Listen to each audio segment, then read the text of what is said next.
Thank you for turning into Facebook Live to hear my story.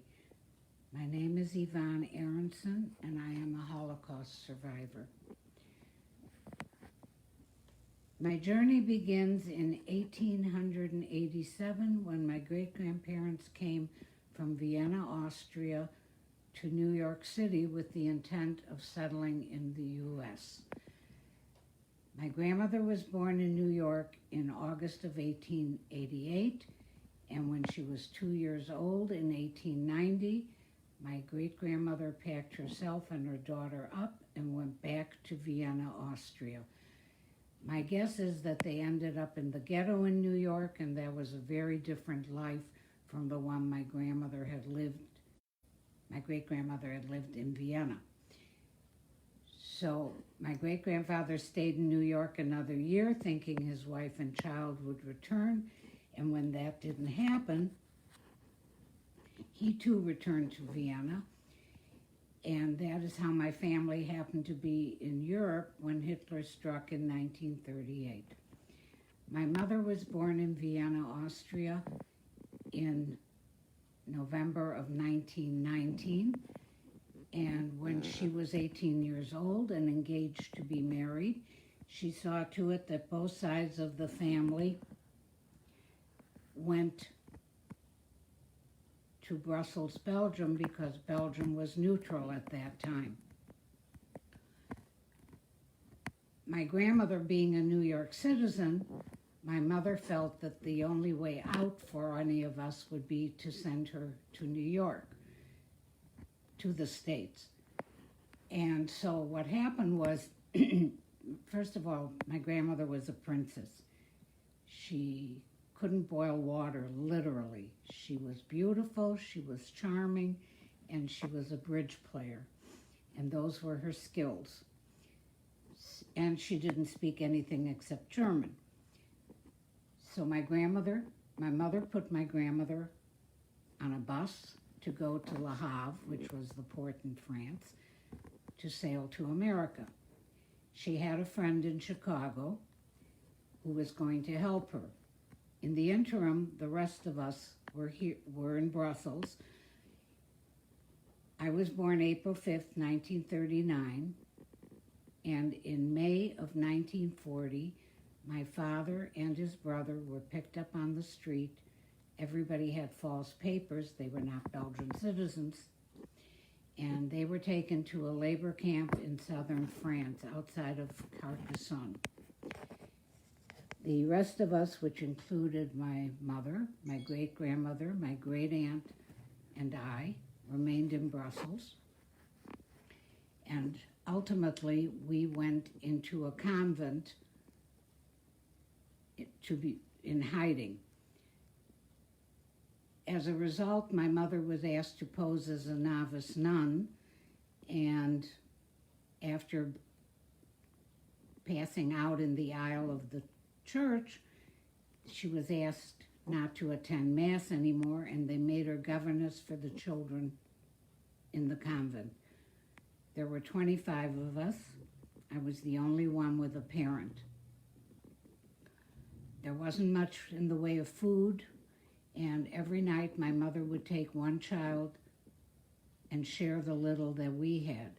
When she found out through the grapevine that the Mother Superior was receiving food packages from various parish priests, she approached her and asked her to share the food with the children. And the Mother Superior declined, and so my mother and I left the convent and went back briefly to our apartment. My great-grandmother and great-aunt remained in that convent until the end of the war. When we got back to our apartment, my mother became seriously ill with what was then called the grip. You would know it as influenza. Luckily for us, we were taken in by our local pharmacist, and he hid us in his cellar. Prior to going to the convent, I was given a doll by a Belgian friend of my mother's. I don't know if you can see it. And that was my only toy through the entire war. When we were, the cellar of a in Europe is very different from basements here in the States. It is cold, it is concrete. It had one window with metal bars on it, and I would sit in a wooden chair in my socks so I wouldn't make any noise, with the doll in my lap, and watch people's feet as they were walking along the sidewalk. I knew I couldn't speak. My mother was, first of all, way too ill to respond, and I had been told that I was not allowed to speak. So I made no noise, and that's how I spent my days. The pharmacist's wife would come down 3 times a day to tend to my mother and bring us food. And when they closed the pharmacy at 10 o'clock at night, they would take me upstairs and let me walk around the pharmacy, and we would speak in whispers because they would be in danger as well for harboring Jews. And we did that for a little over 2 months till my mother fortunately recovered. We then again went briefly back to our apartment, and my mother, through the Belgian underground, had found a widow with an adult son in a suburb of Brussels called Odergam that was willing to hide me. Now, that hiding was basically out in the open because this was a suburban community with green shutters and white picket fences and lovely gardens and families with children. Of course, I was not allowed to play with any of those children because there was always the danger that something could slip out in conversation. So I grew up basically in a totally adult world. The widow was a wonderful lady, as was her son, but there wasn't really much to do. When I went into hiding with the widow, my mother's friend who had given me the doll also gave me 5, you would call them children's books, but they really were much more involved than that. Of course, when I went to the widow, I couldn't read. And there wasn't really much to do. She had a vegetable garden in the back of the house, and I would help her tend that. We'd pick potatoes and green beans and peas. And that was pretty much the extent of the activities, except twice a week I would go with her to the local cemetery where her husband was buried, and we would tend to his grave. So that was the extent of my social activities.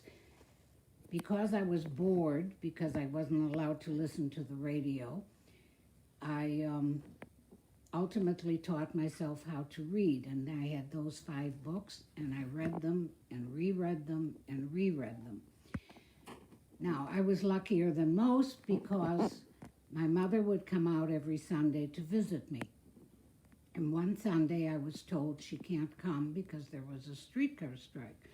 And I sat in the front hall of the house with the doll on my lap, and I said, I know she will come. And my mother did come. She walked 15 miles to see me, and in the 3+ years that I was hidden with the widow, she never missed a Sunday. Every time she came, I would, of course, ask her, when can I come back to live with you? And she always said, when the war ends. And I would ask her, when will that be? And she said, she gave me an arbitrary date of May 8th, 1945. Now, she was not psychic by any means. She really just did it to appease me. Ultimately, the war did end May 8th, 1945, and of course then she picked me up from the widow and took me back into the city, where I was then taken and registered in kindergarten at the local public kindergarten. And after the kindergarten, I went into 1st grade in Brussels, and that was into a Catholic school because that was a block from where we lived, and that was the only school in the neighborhood. Public schools were not anywhere near us. They were clear across town, and of course I was way too young to travel by bus. In the interim, my grandmother was in the United States. She was met in New York City at the ship by a former boyfriend of my mother's from Vienna, whose family had emigrated earlier. And he gave her $100 and put her on a Greyhound bus to Chicago, where she had a friend from Vienna who was going to help her get a job. Now remember, I told you she was a princess.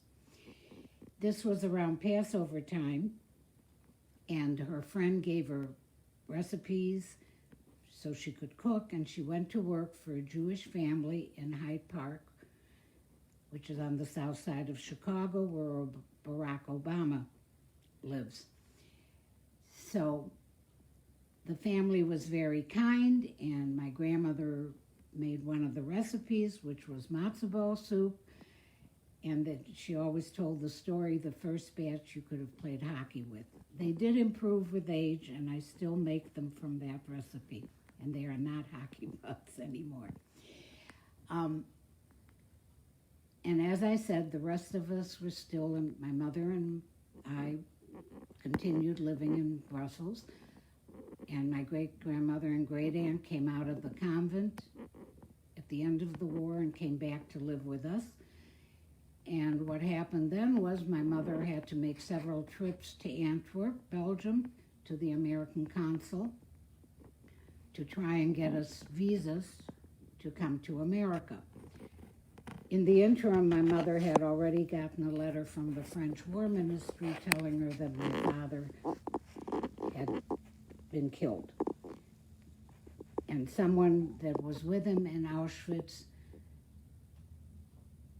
came back through Brussels to tell my mother that he knew him, and yes, it's true, he had been killed. I will get back to that. In the interim, the consul in Antwerp was not very helpful to my mother. Ultimately, I think she believed he was anti-Semitic, but eventually she had all the proper documentation, and he couldn't cease giving her the proper passports and visas that we needed to get to America. We left Brussels in mid-March of 1947. We went at night by train from Brussels to Antwerp, and then switched trains through and went to Copenhagen, and from Copenhagen we went by ferry to Göteborg, Sweden, which is where our ship was waiting for us to go to America. Needless to say, we did not travel first class. And my great aunt had left for Chicago September of 46, and so it was my great-grandmother, my mother, and I. And my grandmother had friends in Chicago who had a niece who had sadly been orphaned in Brussels and had requested that my mother escort the niece along with us so that she could go to her aunt and uncle, which we did. Julia was gorgeous. She was Elizabeth Taylor beautiful. She was about 5 years old. She rarely spoke. And when she did, it was primarily with my mother. She never spoke to me, and I tried very hard. In any case, crossing the Atlantic in March is not a pleasant experience because it is very rough. The only one that made all the meals was my great-grandmother, and the only meal I ever had was the last day. Prior to sailing into New York Harbor, I was able to manage breakfast and hold it down. One of the most memorable experiences I've ever had in my life is sailing past the Statue of Liberty, and that left an indelible mark on me to this day. We were met in in New York, by my mother's first cousin and her husband, who had been living in Philadelphia, and they met our ship, and the husband took me on double-decker buses all over New York City for 3 days, And all I kept doing was looking up at all the tall buildings and got a stiff neck in the process, because in Europe at that time we didn't have any high rises. So after 3 days, my mother's cousin took me on the train from New York to Chicago to meet my grandmother for the first time. Although she had sent us care packages to Brussels all during the war, and I had pictures, but she had arrived in New York the day after I was born, so obviously I have no memory of her whatsoever. And so we came to Chicago, and I was literally meeting a stranger, and I had spent so much of my childhood with strangers that I was afraid. She was a wonderful, kind, generous woman, and she had gotten a position after the family in Hyde Park. She went as a housekeeper and companion to a lady named Harriet Adler Weil, who was the sister of Max Adler of the Adler Planetarium, and his wife was the sister of Julius Rosenwald of Sears Roebuck and the Museum of Science and Industry. Mrs. Weil was a lovely woman. She took all of us in, and my mother did speak English, but I did not. I spoke French, and I was self-taught in German so I could communicate with my great-grandmother, with whom I was very close and was fortunate enough to have her until I was 12 years old. So here I go, and my mother registers me at Kenwood Grammar School in Hyde Park. And the children my age were not very welcoming. It was not a happy time for me. I had wonderful teachers who were very kind, and they put me back 2 years because I didn't speak English, and so I landed in second grade, and the teacher I was given spoke a little German because her parents had emigrated from Berlin, and she took me home 3 times a week and tutored me in English and whatever else I needed to catch up to snuff. And with the help of her parents, we were able to manage. And then Mrs. Weil tutored me in English 7 days a week, and within 4 weeks I was speaking English fluently and without an accent. I graduated Kenwood Grammar School in June of 1953. I spent 2 months at Hyde Park High School, and in November '53, my mother, my grandmother, and I moved to the north side of Chicago, where I ended up at Senn High School, and I didn't know a soul. My friends were all, those that I had made, were all in Hyde Park. And here I came into a much bigger school and a total stranger, and I was not a happy camper, as you can well imagine.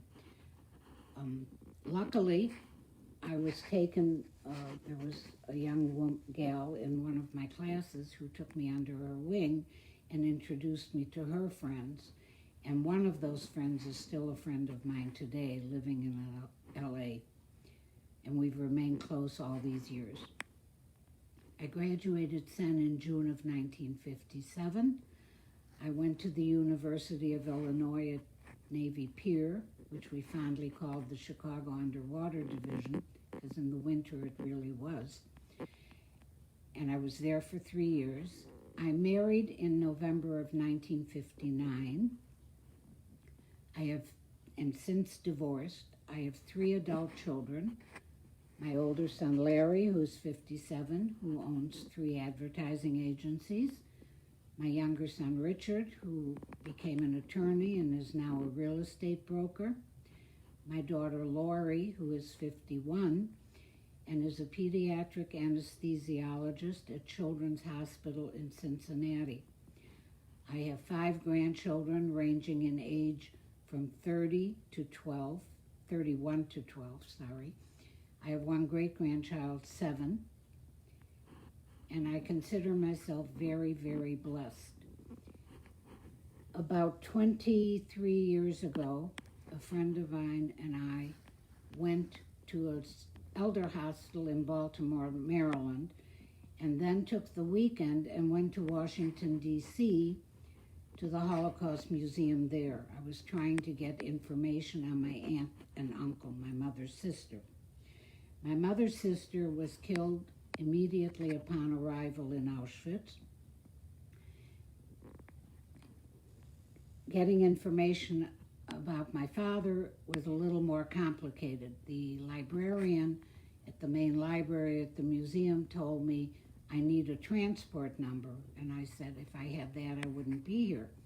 So he gave me a book of French deportations, which was quite thick, and my friend and I started to go through it because it began in 1942, and I had no idea when my father was taken to Auschwitz.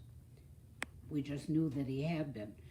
So we started going through the book, and we're about 3/4 of the way through, and I said to my friend at the time, I said, I can't do this anymore. The names on the pages were so minuscule, it would take all day, on top of which we hadn't gotten anywhere. And she said to me at the time, let's do a few more pages. And there at the top of the page of one of them was my father's name, the date he was taken from France to Auschwitz, and the date he was killed in Auschwitz. He left Carcassonne on the last transport of men, women, and children, 1,500, none of whom survived, and he was killed 5 days before the Russians liberated Auschwitz. He died on January 22nd, 1945. He made it almost to the end of the war. I have been back to Europe many times since. I went back to Brussels with my husband in August of '61 and stayed with my mother's best friend during the war years, and then we traveled for 9 weeks through Europe. I got to Vienna thinking I would be able to find my father's father because I knew he was living there, and I could not find him. I ultimately got to Paris, where I knew my uncle had gone to live after the war, and I had names, and first thing I did was go to the French phone book when I got there, and there were 5 Emil Rosenthals in the book. I called all of them. They were all from Vienna, and none was my uncle. I then proceeded to go to the Bureau of Missing Persons, which is located right by Notre Dame Cathedral, hoping I could get some information from them because my uncle did work for the French underground after he was released from the labor camp. Well, they had nothing. They gave me a stack of papers to fill out, and I took them back to the hotel. I filled out all the papers. I took them back to the bureau the next morning, and then after 8 days in Paris, I went back to America, to Chicago.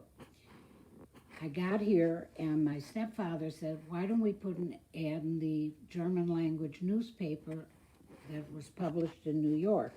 My grandmother happened to be a subscriber as well, so we did that.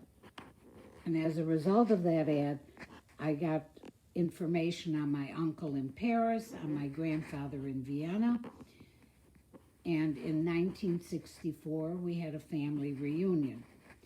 I had never met my uncle before, and the last time he saw me was as a baby. So that was quite emotional. And meeting my father's father for the first time was also special. And we met again and redid it in 1966, and of course, sadly now, everyone else has passed away. 4 years ago, my daughter suggested that we go to and do a family reunion in Europe. And so we went from Chicago, we flew to Vienna, and we were doing activities with my 2 grandchildren, who were 12 and 8 at the time. And we had done a Sound of Music tour in Salzburg, and now we were at the Spanish riding school in Vienna watching them exercise the Lipizzan horses. And all of a sudden, I look at my phone and I've got texts and emails, and I'm thinking, what? They all know I'm gone. What's going on? And I couldn't figure out what. It didn't show up. All they said was, "Are you okay? Are you okay?" And I'm thinking, why are they asking me if I'm okay? Of course I am. And as I scroll further down, I saw that there was a bombing at the Brussels airport. And we were heading from Vienna to Berlin, and then from Berlin to Brussels. So we did fly from Vienna to Berlin later that same day and spent 3 days in Berlin, which was terrific. But we couldn't get to Brussels by plane, obviously, so we had to take a train from Berlin to Brussels, and it actually was 2 trains, because one train took us to Cologne, and then the next train took us from Cologne to Brussels. So now we're in Brussels, and it was Easter weekend, and on Easter Sunday I hired a private taxi who took us around to all of the places where I had lived. And the school wasn't there anymore. They had totally rebuilt it. But the 2 apartment buildings where we had actually lived were still standing, and I took my children to see that. I also took them to the park where my parents used to take me.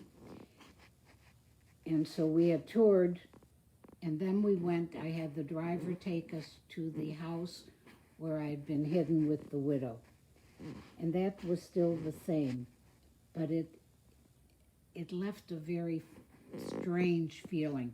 I had gone back to that house when I went in 1961 with my husband.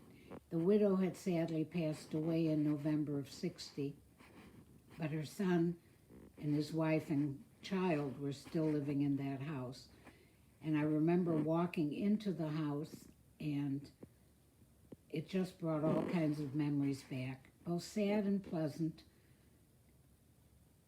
And all I can tell you is I'm fully aware of how lucky I am today to be here. It isn't something I think about on a daily basis, but I do think of it often.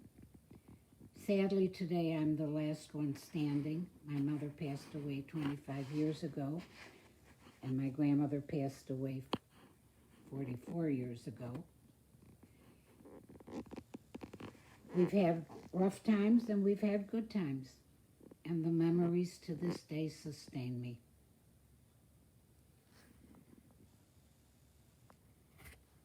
If anybody has questions, I am happy to answer.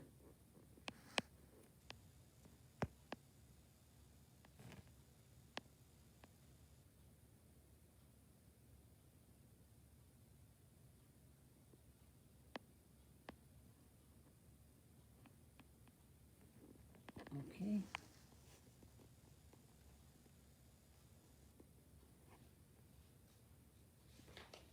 Thank you again for tuning in. Join us here next Wednesday, May 6th at 10 a.m. to hear Holocaust survivor Doris Fogel share her story. Please keep an eye on Illinois Holocaust Museum's Facebook and other social media accounts, where we will post a stream of content through the weeks ahead. Thank you for your support during these extraordinary times. And thank you for listening to my story.